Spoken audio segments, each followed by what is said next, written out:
So, Jason and Michelle, you're sitting on your couch, right? And this is a corner, it's a doorway leading into the rest of your apartment.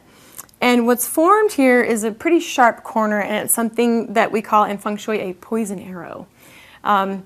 You know, it's not going to kill you, but what it does is it creates a point of chi that is directed very strongly at you when you're sitting there relaxing on the couch. So one of the ways to sort of soften that and push it back is to use, again, mirrors.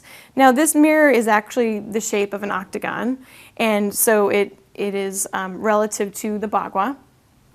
And what I like to do is I will get 2 of these and I will just put it on either side of the poison arrow.